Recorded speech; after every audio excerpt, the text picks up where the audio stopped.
Bueno, muy buenos días, queridos estudiantes. Como ya lo había anticipado, en el día de hoy voy a estar subiendo, podríamos decir, la tercera clase dentro de lo que ha sido dentro de lo que está siendo este marco de aislamiento. Nosotros seguimos trabajando en torno a los derechos humanos, ¿sí? Ustedes tuvieron que hacer en primera instancia todo un trabajo de exploración, podríamos decir, de la primera parte del texto, de la primera parte del material, donde hubo preguntas, ¿sí? Hicimos una conexión en Zoom, ¿sí? Si se acuerdan, que pronto ya lo vamos a hacer, ¿sí? Hicimos una conexión por Zoom, recolectamos un poco lo que estábamos trabajando, yo retomé algunos conceptos que eran fundamentales para pensar en los derechos humanos y después les di una actividad donde ustedes tenían que realizar podríamos decir, un informe en torno a ciertos tópicos y ciertos conceptos básicos de derechos humanos. Y obviamente basándonos un poco en lo que nosotros ya veníamos trabajando, ¿sí?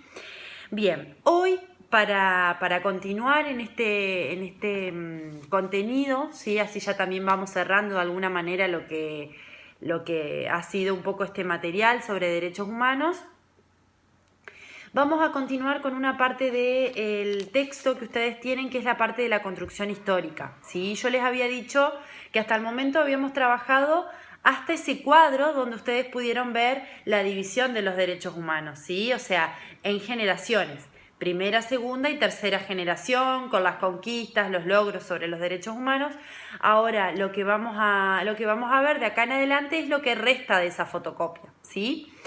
Vamos a centrarnos ahora en lo que es la parte de la construcción histórica, ¿sí? Cuando nosotros hablamos de derechos humanos, hacemos referencia a el concepto de derechos humanos se acuñó, podríamos decir, o se empezó a utilizar a partir de 1948 durante lo que fue la Declaración Universal de los Derechos Humanos, ¿sí? Terminada la Segunda Guerra Mundial, terminado todos los hechos, los horrores que se estaban viviendo en la Segunda Guerra Mundial, que obviamente la humanidad toda y Alemania misma tomó conciencia de lo que había sucedido, dicen algunos a partir de 1980 en adelante, ¿sí? Empezó a tomar conciencia de lo que había pasado, de las desapariciones, de todo ese plan sistemático y siniestro que hubo detrás, ¿sí? De la desaparición forzada de personas, de todo lo que fue, digamos, la matanza al pueblo judío, a los gitanos y a los homosexuales en su gran mayoría.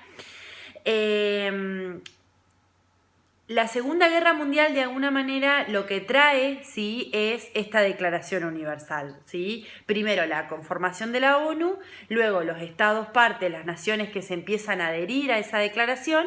Recordemos que la Declaración Universal en sí no tiene peso, fuerza de ley, sino que lo tendrá a partir de que cada uno de los estados, cada uno de los países adhiera en sus constituciones a esa declaración.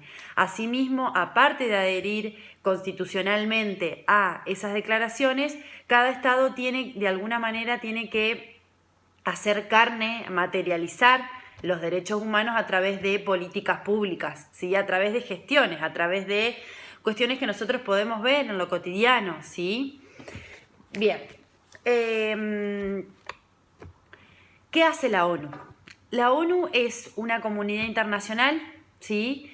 Es un órgano diplomático, ¿sí? ¿Qué quiere decir? Que todo lo que tiene que ver con cuestiones ligadas a conflictos o a cuestiones entre países o a cuestiones que se están gestando en el mundo, ¿sí? La ONU lo que hace es tratarlas, abordarlas diplomáticamente, ¿sí? Siempre en pos de evitar cualquier tipo de catástrofe, cualquier tipo de guerra, ¿sí? Y obviamente en pos de prevenir estos conflictos. Los derechos humanos, en tanto ONU, podríamos decir, son una conciencia ética, ¿sí? ¿Por qué resultan una conciencia ética para nosotros como ciudadanos?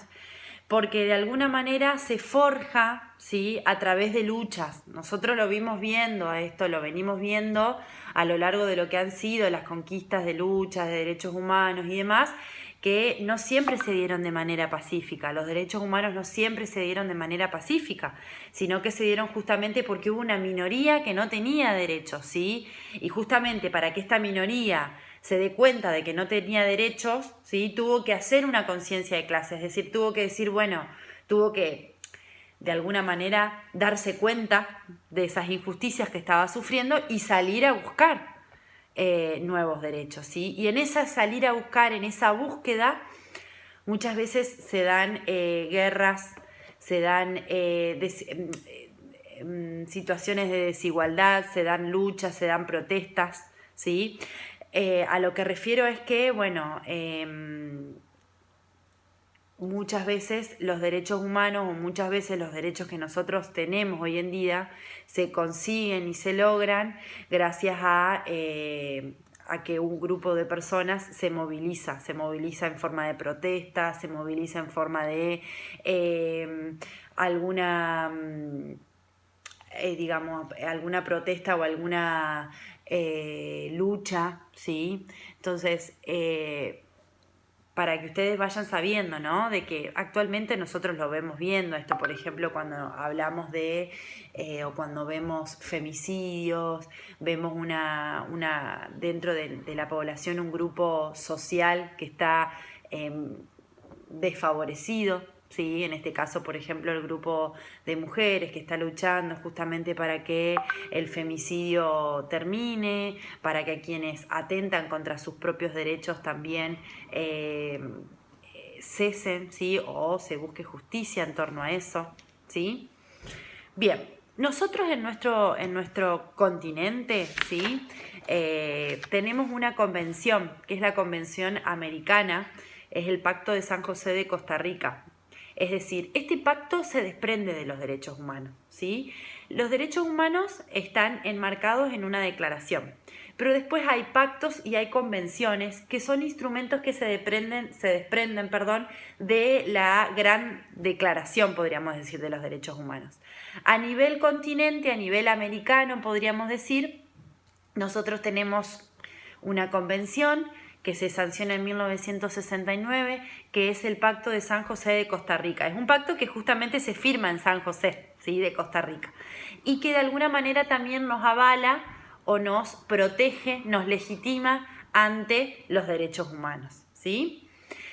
Bien.